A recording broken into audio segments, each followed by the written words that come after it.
Thanks for tuning in. This is the Tow Club Industry Podcast. And today I'm really excited about two guests that I have. I have Dave Biehl from Mobile Road Services Solutions talking about a showcase product called Firebox. And I have Ed Grubbs from Environmental Cleanup Services who will support the conversation and offer some meaningful insight into the environmental angles and details necessary for this conversation. Guys, thanks for joining us. Thank you for having us. Thank you. Yeah, no problem. So before we get started, I just want to kind of preface the conversation. I'm personally super excited about Firebox because I think it fills a need for my counterparts in the towing industry. It fills a need that I believe perhaps right at this moment people may not think about a lot, but with how quickly I believe things are progressing in terms of the electrification of transportation, I think it's going to slowly and in some cases regionally at this moment become a very needed and necessary tool for the tower who engages in storing vehicles. Gentlemen, thanks again. And I wanted to quickly from both of you just sort of ask if you could just quickly tell me a little bit about yourself and how you came to be involved with this product. Sure, I'll start it off. My name's David Biehl, and I've been in the tow truck sales business for over 15 years and with Mobile Road Service Solutions for over 10. We got started with another partner, and we saw a need to fulfill a niche in emergency roadside vehicles. But in the last 3 to 4 years, we saw where we had to get in front of the EV. And so we talk to towers every day, both Ed and I and other people with both our companies. There, as you know, there's an acceleration in the United States to reduce or even in some cases, eliminate ICE, internal combustion engines, in favor of electric vehicles, both personally and on the commercial levels. And as you all know, some states are leading this, pushing it harder than others, as you know, especially in California, but everybody's following suit. It's going to become federal mandate. There's new options and regulations that are announced almost at a weekly level. So it's constantly changing. It's very hard to keep up with this, but that's part of our job to teach and inform. In the towing industry, especially, there's been a big concern about the potential hazard of lithium-ion batteries in damaged vehicles, as well as new ones, both during transport and in tow yards. Even though the industry is working to find ways to improve the safety of the batteries to run these electric vehicles, given the amount of EVs on the road, the risk factor is quite high and is not going away anytime soon. I'm sure we've all seen some videos and stories of EVs in flames, sides of roads, after hurricanes, things of that nature, apartment buildings, even at OEM manufacturing facilities of new batteries. We had a situation in Sacramento where first responders dug a hole at the accident site where a fire had occurred. They pulled the vehicle into it, filling the hole with water. That's drastic measures, but one that creates other massive problems, which Ed can get into a little bit later because his expertise is in that area. I confess that's above my intelligence. The batteries contain lithium, nickel, and arsenic materials, which are toxic and carcinogenic. In a fire, these materials go into the air first and groundwater, storm drains, etc. Very dangerous to breathe. So the current strategy of letting the fire burn, it's bad for your lungs, like cancer causing bad. It's that extreme. Also letting it burn out or building a cement block in the tow yard, letting it burn there with or without water or digging a hole like they did in Sacramento. All those strategies create a deadly hazard because it ends up in what I just mentioned, storm drains. The toxics seep into the ground and contaminates it. The storm drain water doesn't go through wastewater treatment, so it ends up directly deposited into waterways, as I'm sure everybody's familiar with, that have accumulated over time. The environmental regulations are becoming increasingly stringent and penalties are severe and are becoming more severe. Tow operators are most likely going to be held the ones accountable if it's in their tow yards. In addition to that, if it does burn and these toxics get into the ground, now you have a major problem with the yard, as far as you're going to need to dig it out, have environment come out. You have the potential of that fire spreading into your neighbor or into other areas. So these are all factors, that gave birth to the firebox. We've been on this project for close to 3 years now, and we just did a soft launch in Vegas, and now we're in full production. That's how I got started into this. That's a great story. Or Ed, our company, excuse me. yeah, no, that's all right. Art, it's interesting because Environmental Chemical Solutions, which we're involved in dealing with spills, and we get involved with all hydrocarbon spills. And we got involved with David and MRSS because we partnered with them trying to get towers to be able to do the correct thing at accident scenes and get paid for it. So we started this off, and as we got involved and we started seeing the EV issue, and then David brought us in because we're a bunch of, to be honest with you, we're scientists and nerds, not really big marketing people. David's the marketing guy. We got into this and we started looking into this, and we found the dangers, looking at Europe, seeing what's happening there, seeing what's happening here. We saw the risk that the vehicles pose to everything, whether it be health and safety, whether it be the environment. And so we came together to try to develop something that would solve a problem for the industry and for the environment and health and safety. And this relationship that we've had has been extremely strong because we're the nerds and they're the people that know how to build things and put them together. Right. Okay.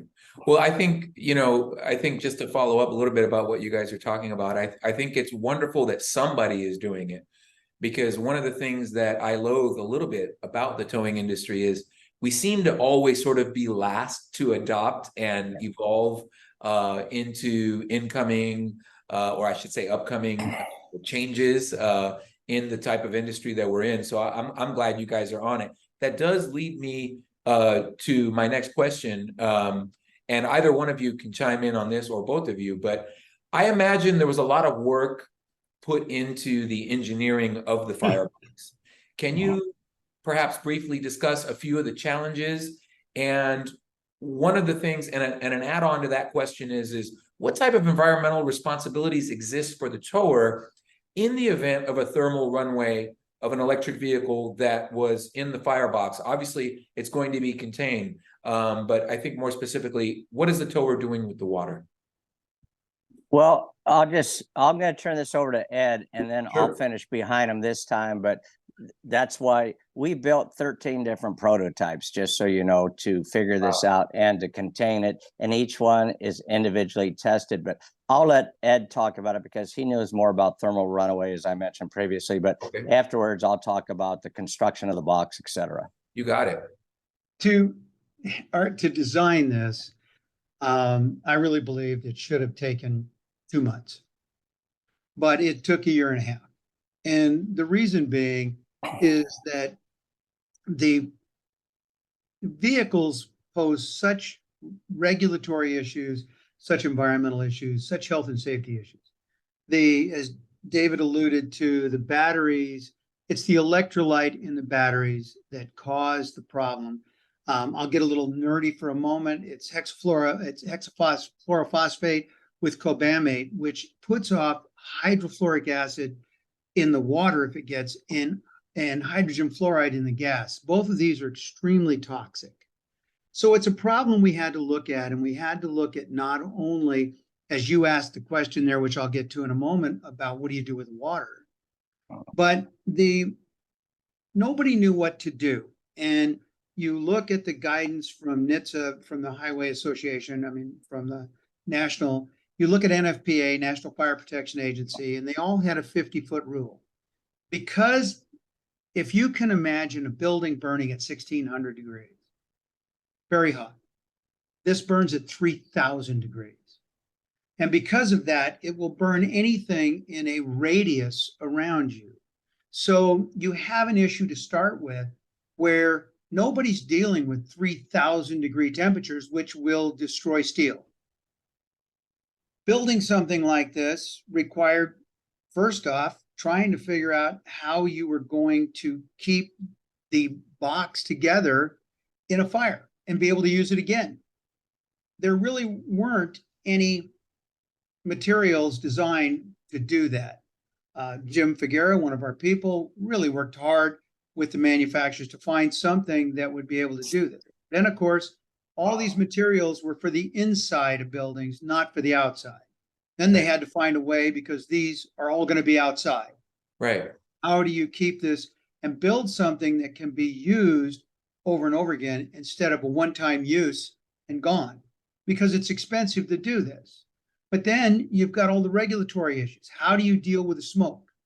How do you deal with the potential fire above? So we had to look at that. But first we had to look at how do we stop a fire? Because you can put 40,000 gallons on one of these cars and you're not putting it out. Right. It can burn for up to days. We also have seen that we have reported that there has been 45 days post-accident before the vehicles caught fire. Yeah. So all of these things had to be taken into consideration.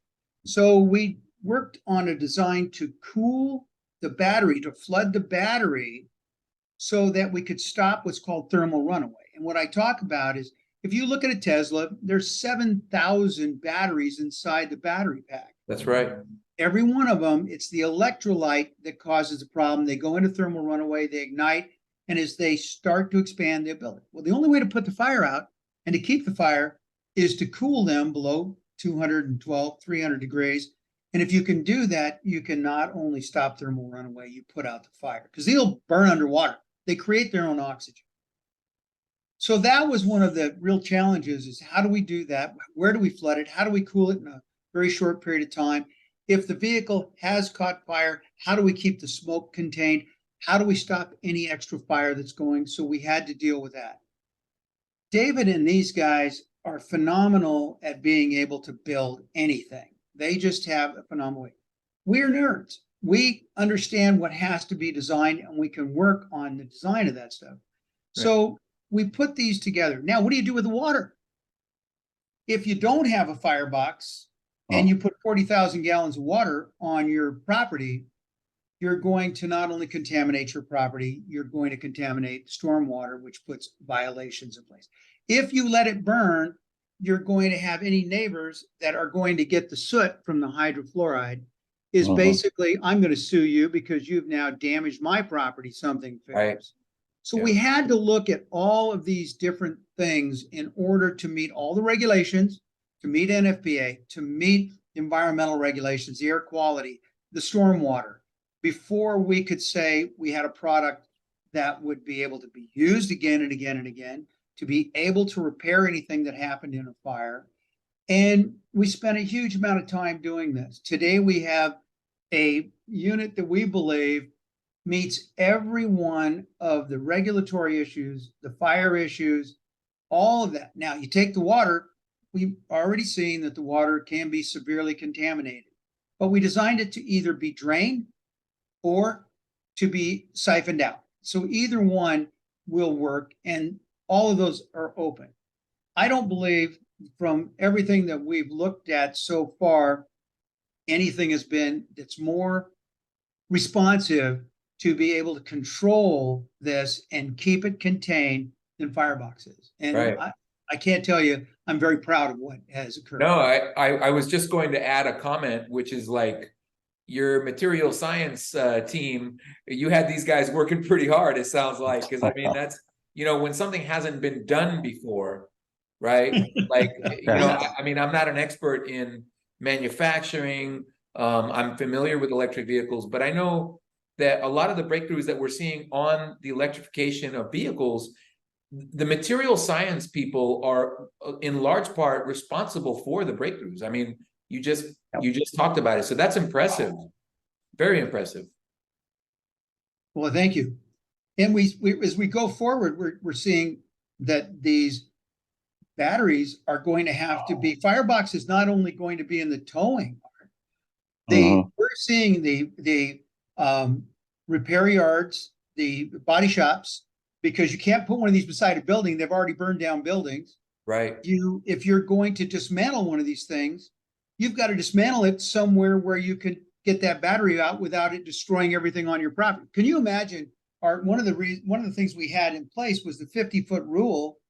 How is a tower going to use a 50-foot rule when you're using up 100 square feet of their property? How many people can have more than 1 or 2 cars on their property? Well, that's brings the issue where any tower, the interesting thing about that is when you back into that thought process, you think about where electric vehicles have proliferated first. I think you and I, all of us, and everybody listening should probably, if they don't already understand, should think about the metropolitan areas are currently where a majority of the electric vehicles exist. Yes. And in those areas, the real estate is going to be more expensive. And in the areas where real estate is going to be more expensive, most towers have a finite amount of storage space to begin with as a result of the cost of the real estate. So yeah, you're preaching to the choir on that one. I'm a metropolitan tower, so I'm definitely well aware of that. And I'm glad you added that, because the space, we're going to touch on that a little bit later. But sorry, go ahead, Dave. No, we'll touch on that. I didn't mean to interrupt. Go ahead. Okay. No, that's no fine. problem. My apologies. No problem at all. I have my next question, which I think is going to be a little bit of a follow-up as to what we were discussing here is, what are the physical dimensions of the product? Are there buffer space considerations? And do towers need to account for any additional space? And if so, can you give us like an estimation as to how much? Yeah, I can help you with that. The outside dimensions of the box are 24 foot long. The width, the outside diameter is 8.5. The height is 5 foot. So as Ed and you were both aware of that 50-foot regulation, well, now you don't need that. So for example, if you have a couple, 3 of these boxes, the only room you need between them is for a firefighter, and we work with firefighters across the country, municipalities, is approximately 2 to 3 feet between the boxes. So if, for example, they needed to bring their hoses, to fill each one from each side. So that's the only thing that you need, because these are fully contained. And getting back to the earlier question, these are done out of certain steel, the rails, the tubes. But the key is the cementitious material, which stands up to that degree between 3,000 and maybe a little bit higher. So the fire is contained. Each unit is individually tested before this material is sprayed on. So there is no leakage. And you were talking about prototypes. Well, we had to build 10 prototypes. We thought we were going to get away with 1 or 2. But as y'all know, in manufacturing, things change.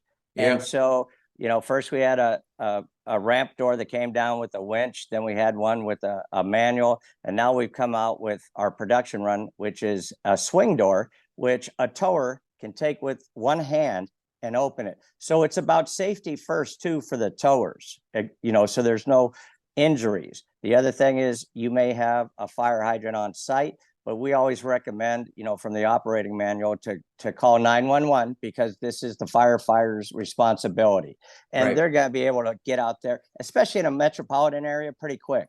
Rural area, it might be 30 minutes. So we have higher burn rates for all our product, just in case the fire department is not coming out there as quickly as they should for whatever reason. We also have a spray bar option, which Ed can get into, that will actually contain the fire quickly. And as far as Ed had mentioned, we have fill holes in the middle and on the bottom drain, so the firefighters can get location to either one easiest. And there is hazardous waste after the fire. This water is toxic, dangerous. So you would have to have a hazmat company come out and drain it, and once again, then it's reusable. And there's a winch inside the box to move the car in, even if it's damaged, because some cars will be damaged, and you can't steer them in. So you just you'll winch them up. That's it. Okay. So that's the dimensions of the box. Okay. And Art, one little thing, Sure. under fire codes in some states, and it's probably going to be adopted. With the 5 foot high sides, we're allowed to be as close as 3 feet to the property, Okay. giving us that. What you're always going to want to do is you're going to want, if you're going to put one of these on your property, you are going to want to ask your local fire department to come in. And that distance between the boxes is, as Dave said, is not that big, but they're going to tell you what they want. And Sure. it's, having them involved in this because they don't want to get hurt. And when you're dealing with something like this, the firefighters want to know what they're doing, and they're going to come out and they're going to get involved with you. Fire departments, I've worked with fire departments for so many years. They really are part of a partnership with you, basically, because they know they might have to respond, and it's their lives that are at risk. Yeah, no, that makes a lot of sense. I mean, me being a tower myself, if I was considering this route, which I am, although my particular company does not do towing for law enforcement, which usually necessitates, towing vehicles that have been involved in an accident. We primarily do parking enforcement. But nevertheless, certainly the possibilities for us, my particular towing company, exist for risk. So obviously at some point I'll be discussing the details of what needs to be done, but I'm glad you pointed that out. And I did want to add something to sort of what you were discussing. Obviously, from what I've been reading, I'm sort of a little bit of an enthusiast, you could say, about electric vehicles. But from what I've been reading, the battery chemistries seem to be changing rapidly. I haven't yet read, nor do I have any reason to believe that there's going to be a battery that's immune from fire risk.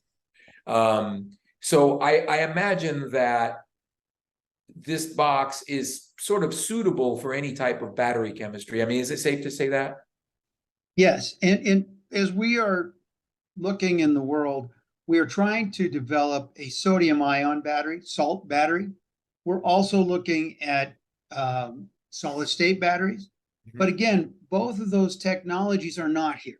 That's right. And they're not going to be here for some time.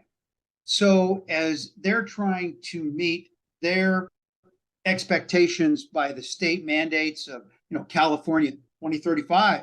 Now in California, they're kind of changing that right now. But having said that, in Washington State, where I am, they're looking at 2035. They want to have no more ICE engines, internal combustion engines. And so you're looking at a situation where that technology, which I wished it were here, would make life easier for all of us, but it's not. And until that time, all electrolytes that they have on the table that I can research and find are going to have the same problem of extreme ignitability.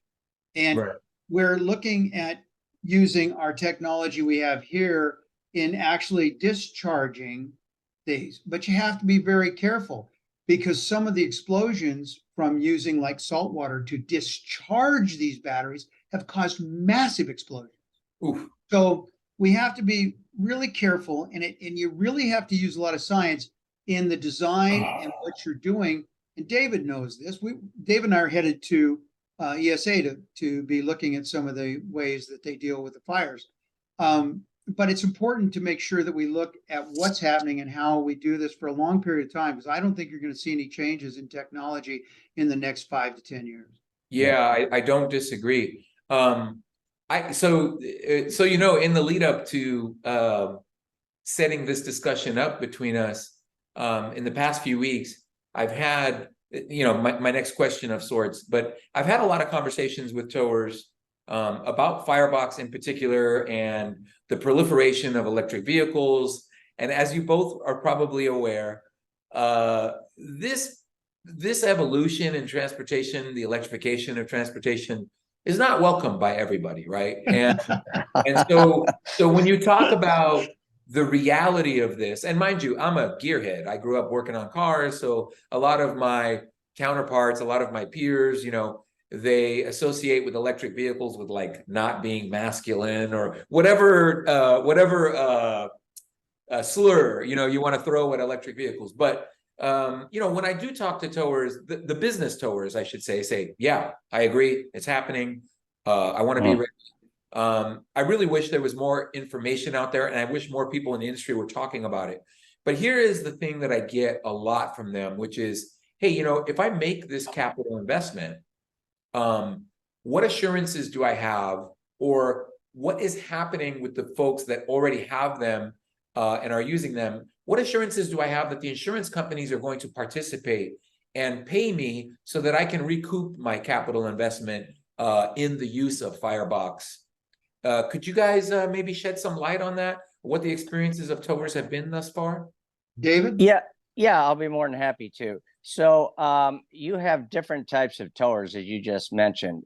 You have some towers that literally do not have the space. So some of them may have space for one or two of these. And what we're finding out, the insurance companies are paying approximately, depending on the state, counties, et cetera, between 2.5 to 3 times as much for basic storage rates. And I'll just use even numbers. So for example, your let's say storage is $100 a day. For EV vehicles that are stored in this type of container, they're going to pay $250 per day. The reason being is, and it's already happened numerous times, if one of these catches fires and it goes into their neighbors, burns cars next to it, burns anything. Now. Yeah. And the insurance companies would rather pay a small, modest fee just as a prevention. It's just like hurricanes. Once a hurricane comes through, those insurance rates go skyrocket. But if you're proactive and get in front of this, which they all are, and they're realizing, because they don't want to deal with these multi-million-dollar claims from each one. So, but getting back to the smaller towers, you have some big towers that run it, corporations that, or in, let's say, the Southwest or Midwest, that have huge properties because they can, because metropolitan areas, as you mentioned earlier, quite expensive. Can't do that. So what some of these bigger towers and businesses, they're buying 10 to 15 of these boxes. So what they're going to do is put them into their yard, work with the local companies, the smaller towers that don't have the facility, and they'll work out some type of revenue share. But it helps everybody, from the tower to the person that has all the boxes to the insurance companies. So basically, it's a win-win for everybody. Sounds like it. I appreciate it is.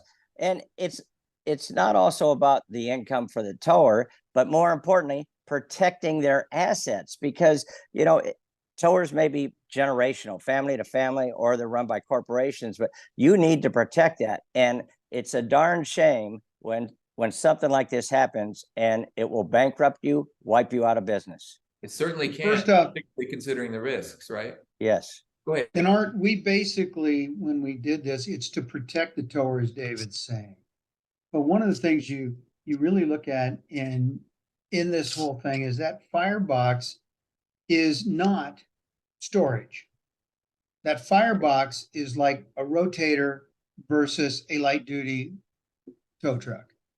It's a piece of equipment that has to have the rates established with the TSA, with the tow service agreement, so that it's understood that and it becomes very important to utilize, like the ESA, Energy Security Agency, to be able to say this car, because I know a lot of people are going to say, well, you're going to use this and you don't need to use it, and you're just doing this to get money. Well, that's where it comes into third-party evaluation, so that this car's red tag, it needs to go here.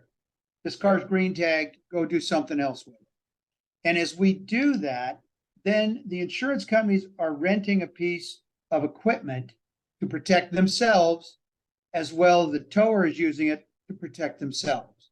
Everybody's using Firebox to protect themselves. Yeah.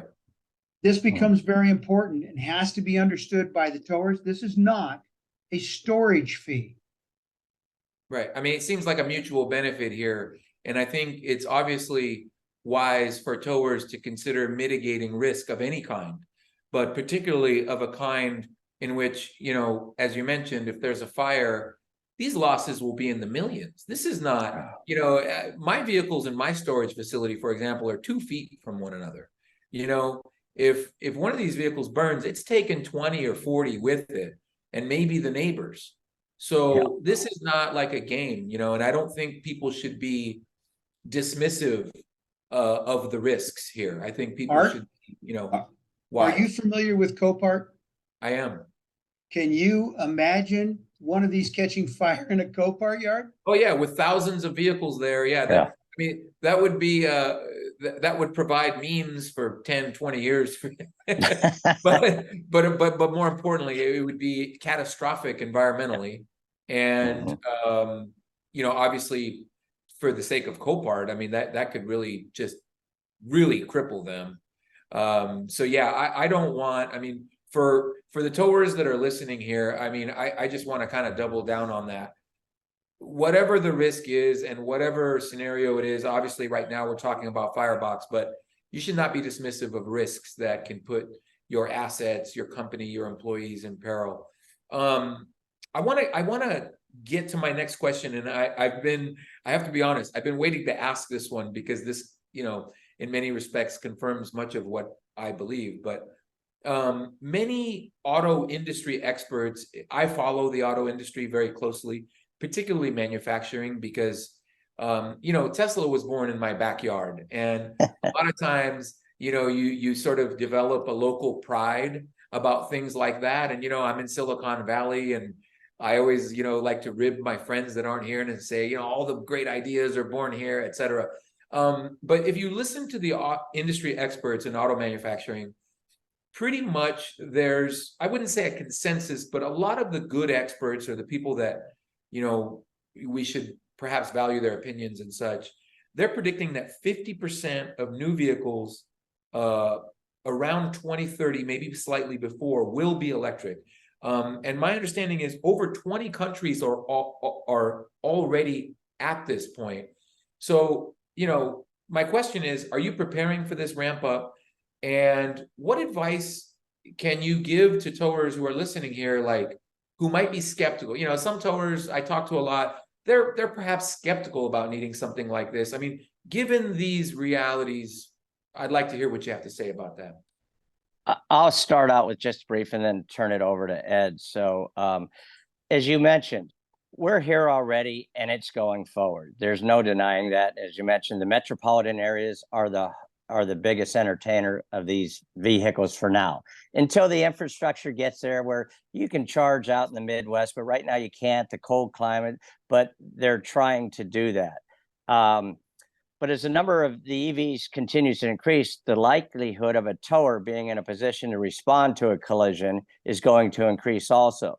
So you don't want to miss out on those calls. That's going to be opportunity. And whether you're ready today or in 6 months or 2 years, you need to think ahead. You need to have a vision. So as a business plan, you have to be able to protect from that, the big thing, the thermal runaway. I mean, that is what this is about. So once again, the larger towers can buy additional boxes, but EVs are coming. They're here, they're now. And as probably everybody knows, Europe is about 10 to 15 years ahead of us on this particular item. Now, as far as the production, that's a good point.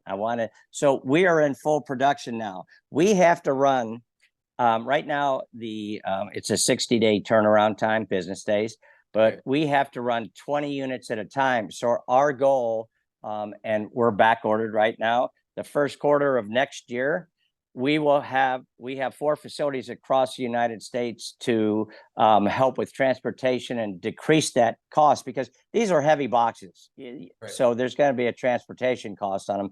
So we have positioned ourselves in California, Southwest, Midwest, and East Coast. So that will help with the transportation. But each facility, we will build these 20 boxes at a time. They'll be sitting there. As soon as we get an order, then all they have to do is drill the holes, put on the cementitious material. It'll turn our lead time down to less than 30 business days, which, as you know, in the tow industry, just take a look at the last 2-3 years with tow trucks. Good luck getting those. That's pretty darn good. Yeah. And the price of those tow trucks it's skyrocketed as everybody knows, which it's sad, because you have a rate you have to charge, but then you got to pay insurance, gas, everything else. So Absolutely. That's where we're at. Yeah. Yeah. And Ed, you may want to add to that a little bit. What I'd like to say is advice to towers who might be skeptical. If you aren't skeptical in this, you must be crazy. Because I'm a tower who, and you're telling me I can't even get $25 a day for storage, and I'm going to have to get several hundred for this box. Who the heck is going to pay me? Right. So I understand that skepticism, but let's look at it another way at the same time.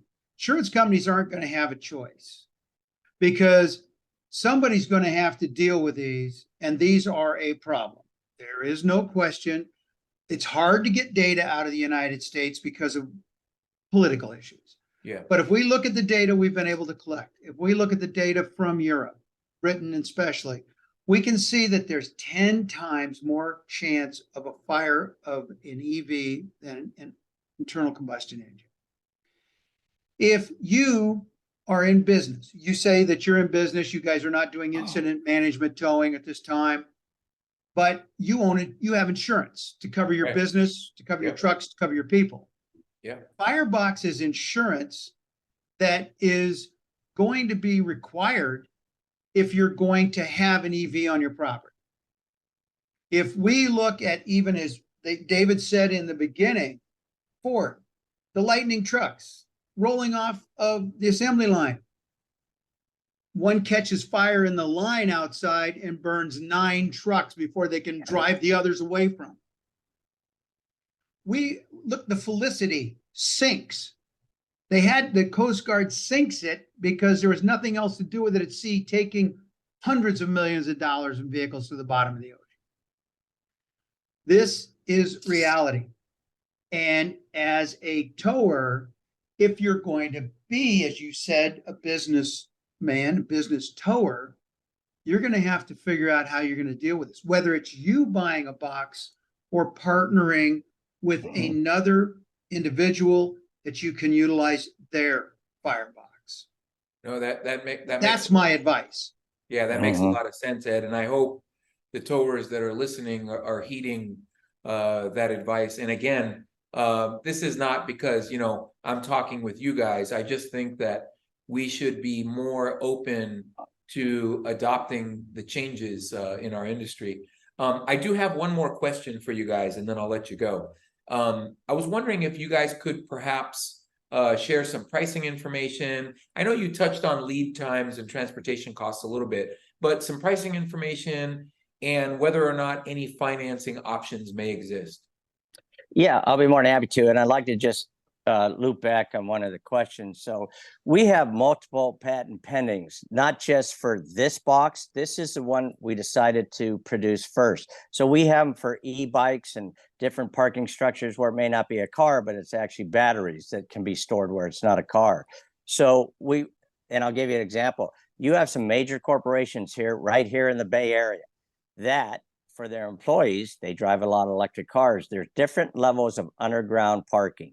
So on those, they have electric chargers. So we've had the fire departments and these companies come to us and say, how do we protect this? Because if one goes up in that parking structure, you're going to burn the whole parking structure. It can flame. So we're working with those companies too at different levels to say on each level, you're going to need one of these boxes. So you can use a forklift or whatever you use and get it in the box and get it out of there as fast as possible. The fire department's on its way. So you can roll it out, tow it with a light duty or a forklift or what have you. Yeah. Now, as far as the price, I'll get back to the pricing information. Sure. So these boxes currently are at $45,000, just under. With the price increases, we're holding that firm for at least 6 months from today because we don't know what's going to happen, just like tow trucks. So that's our price. As far as financing, some companies will pay, ACH, cashier's check, but some that want to finance it, just about everybody we've talked to the banks, Santander, Specialty Equipment, some of the smaller companies, Balboa Capital, et cetera. They all want a piece of this because these are slam dunks. Your $50,000 compared to a light duty flatbed nowadays, I'll just say $1.50, $150,000. Oh, so yeah. These are slam dunks, but they're going to put money in your pocket. Plus, they're going to protect your property, your assets, etc. I have to tell you, I was expecting you to say quite a bit more. I'm a little shocked to learn that it's just over 40,000, under 50. So kudos to your guys for keeping the costs in line. Well, yeah, we appreciate that very much. Thank you. Art, can I give one more piece of advice? Yes. I want to say that the towing industry is changing. Now, didn't come from the towing industry. We're an environmental chemical company. We operate in 11 countries. Business is going to become more professional, more business. You have to learn how to make more money from doing your jobs and doing them in compliance with the law. I really recommend that if you're going to be in this business and you want to be in this for the long term, you really need to start getting education. You need to know who the Energy Security Agency is and how they can benefit what you do. You need to know how to deal with scenes and response, and I'm going to tell you, scene safety, because these are the things that are going to make you have a quality business and a long-running business. Too long, people have just operated from the hip. And it isn't going to operate. People think they don't support us because of the fact that they don't believe we're that professional in that business. If you're going to be in this business today, I believe you're going to have to change and become much more businessmen and deal with all the compliance issues that are coming down the line to face you. And that is really advice. You can make more money by doing things correctly. Yeah, no, I can't, I mean, I couldn't agree with you more. One of the personal battles that I've had with my peers over the years is not just the electric vehicles, but general sort of environmental awareness and the efforts of the government to curb carbon emissions and, you know, the ever-changing requirements for towers in terms of hazardous material disposal and all of these things that are complex in nature. And the truth is that, you know, my industry, my frustration stems from how slow we are adopting. And oftentimes I've noticed that, and this is what troubles me, it's the veterans of the industry that are thwarting the adoption of new ideas. And that's very frustrating to me. I've been doing this for quite some time. So this was a very refreshing conversation about a product that I hope towers are starting to take notice of.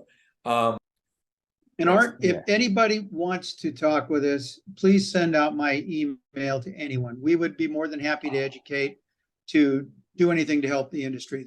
We don't charge for our classes. Even the classes we do in trade shows are all done for education purposes. Okay, great, guys. Speaking of that, one last thing, I'll touch more on that.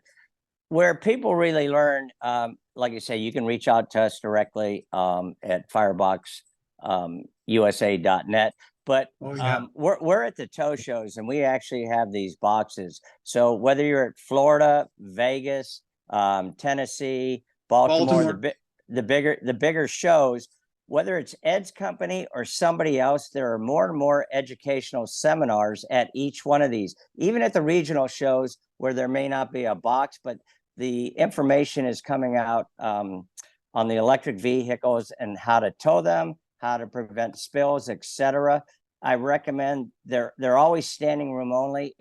They're usually about an hour, which is not a lot of time, but it's great education. Yeah, I mean, I certainly hope guys are looking at this and saying, man, I need to educate myself. But again, gentlemen, I really appreciate the chat. This was a wealth of information that I'm hoping people like me and my counterparts in the towing industry really decide to use. So I won't keep you much longer. I really appreciate Dave from Mobile Road Service Solutions and Ed from Environmental Chemical Solutions, pardon me, for joining us. And, you know, I'm just going to add a few things here. Again, towers, please think long and hard about what tomorrow holds and consider some of the things that we've discussed with these gentlemen here. I'll be providing some meaningful links for electric vehicle adoption rates in the video description. In other words, you're going to be able to determine by jurisdiction how many electric vehicles are in your market. This is all meaningful information because you want to be able to make a business decision as to how soon or how often or how many of these firebox containment devices you may need for your storage facility. And please, towers, remember, if you aren't willing to know, don't tow.